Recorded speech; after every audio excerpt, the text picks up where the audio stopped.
Mga kautang, sa video na to, pag-uusapan natin ngayon itong offer sa akin ng isang loan app na 800 to 1,500.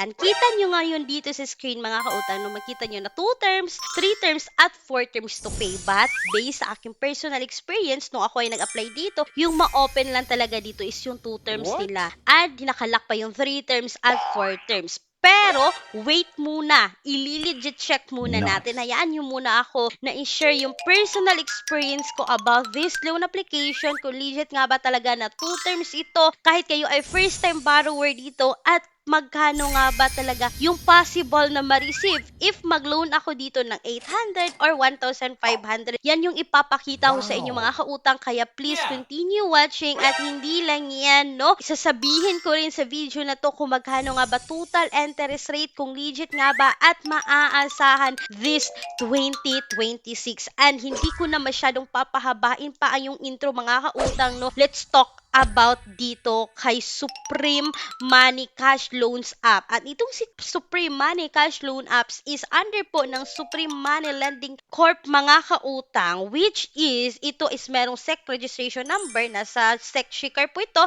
and nasa list po ng recorded online lending platform, itong si Supreme Money Lending Corp. But yung naka-registered na lending app dito is hindi si Supreme Money, which is itong pong www.suprememlc.ph. So mga kautang, kung i-compare natin ba, masasabi natin dapat kapag tingnan nyo naman to sa baba nito, nasa screenshot nyo, Surety Cash Lending Investors Corp, yung nakalagay talaga yung Surety Cash. Dito naman, Tala Financings Philippines, yung nakalagay talaga yung Tala. So mga kautang, diretso agad tayo dito ngayon sa offer sa akin ng loan application na to. As usual, basic information, documents natin, yung valid IDs, yung pwede dito mga kautang na mga valid IDs na tinatanggap. Kita nyo naman, mga kautang, dito sa kanilang pa-dashboard is 20,000 yung offer, 0.06% per day na 120 days raw. So, diretso agad tayo dito sa offer. Pagkatapos ko na fill in dito, pareho lang naman mga kautang kung paano tayo nag-apply sa other loan app, yun lang ni naman. So, diretso agad tayo sa loan details. So, kita nyo dito 1,500 to 800 to 1,500. So, eto na, 2 terms, 3 terms, 4 terms. At mga kautang, no, pag-check ko dito sa loan amount, which is 800 yung bigay talaga nila, no? Hindi 1,500, 800 lang talaga. Kita nyo naman dito. So, loan amount is 800. Loan period is 120 days. Amount to be received is 496.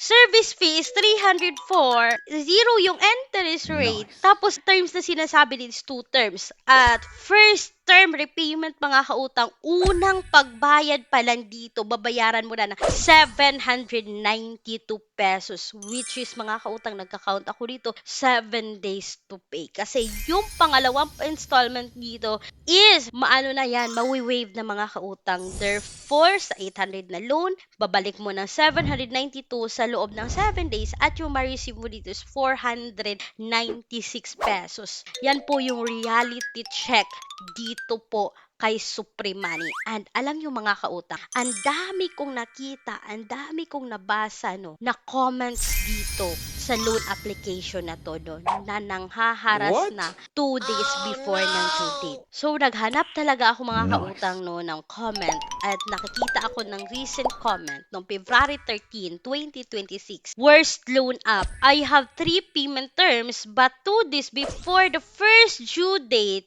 an agent texted me and threatened me to settle the full amount or he will message all the contacts on my phone list. Plus, the interest rate is high and the service fee is much higher and you have to pay in 21 days. So, 3 terms daw nakuha niya, mga kautang, 21 days. So, ibig sabihin, 7 days to pay raw ang loan application na to. Yun yung sabi, ba't mga kautang nang haharas?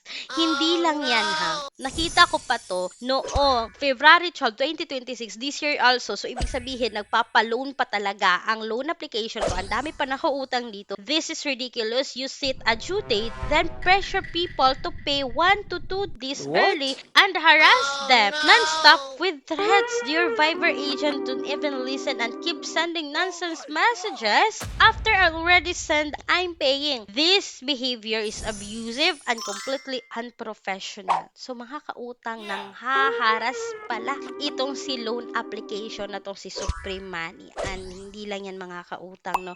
Ang dami ko pa talagang nakitang text. Hindi lang isa, hindi lang dalawa, but ang daming nagsasabi nito, no? Pero ito lang talaga yung masasabi ko based on my experience mga kautang, no? Yung nakita ko talaga sa 2 terms dito is 7 days lang talaga. So, it's up to you kung subukan nyo itong si Supreme Money, pero hindi ko to pwedeng i-recommend sa yung mga kautangan. Hindi ko pwedeng sabihin na subukan nyo kasi ang dami pa much better na loan app dito ha, compared dito kay Supreme Money. So, check nyo po yung pin comment, but make sure research din kayo. Alamin lahat ng details bago kayo mag-utang. And mga kautang, be a responsible borrower para hindi tayo maharas, hindi tayo ka-stress, and dapat isipin natin na makapag-pay ba talaga ako on time nito kung uutang ako. So mga kautang, yun lamang po sa nakatulong to quick honest review ko about dito. And speaking po sa bank personal loan, yes, legit pa rin yan na bangko. Nagpapautang ng minimum of 20,000, maximum of 2 million pesos, and please take note, all applications submitted is subject for bank approval. Mag-Viber na sa akin or mag-message na sa akin sa email para